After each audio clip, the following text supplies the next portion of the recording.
Hai guys, kita dukung saja pemerintahan Bapak Prabowo dan juga Menteri Keuangan kita Bapak Purbaya. Kita nyimak juga di beberapa negara lain itu BBM sudah naik ugal-ugalan ya, termasuk di Singapura pun sudah naik per liter 58.000. Sementara di Indonesia itu masih tetap stabil, belum ada kenaikan ya. Bahkan di India sekarang pun sudah tidak ada BBM ya, udah sulit untuk dapat BBM, termasuk juga Filipina ya, Filipina, India, Singapura, Kamboja, Thailand ya, itu sudah sangat kesulitan untuk mencari BBM ya. Kebanyakan mereka malah justru jalan kaki ya. Teman-teman, kita simak nih ya infonya.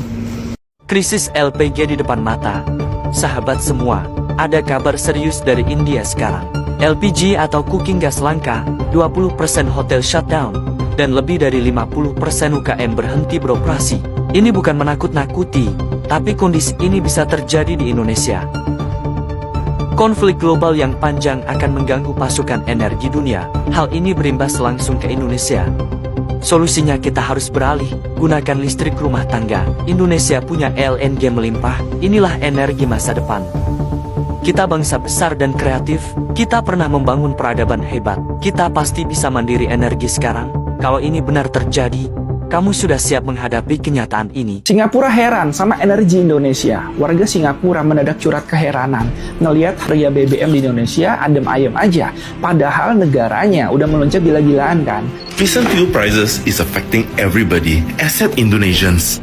Do you know for the past 3 weeks, Indonesian government has never increased the price of their subsidized petrol? Nah, ada nih salah satu warga namanya Nicholas, di mana dia itu tinggal di Singapura yang ngomong belak-belakan di media sosial. Kalau dia itu juga kagum sama pemerintah Indonesia belum naikin harga bensin bersubsidi selama 3 minggu terakhir di tengah konflik global. Di Singapura, teman-teman, harga bensin itu dilepas sepenuhnya ke mekanisme pasar bebas. Begitu ada konflik antara Amerika, Israel, dan Iran yang bikin harga minyak dunia naik, warga mereka ya langsung kena imbas harganya saat itu juga. Sementara di Indonesia, pemerintah ini turun tangan pakai APBN buat nutupi selisih harga aslinya gitu loh. Artinya apa? Artinya anggaran triliunan itu sengaja dibakar pemerintah buat ngejaga daya beli masyarakat supaya inflasi kita nggak meledak seketika.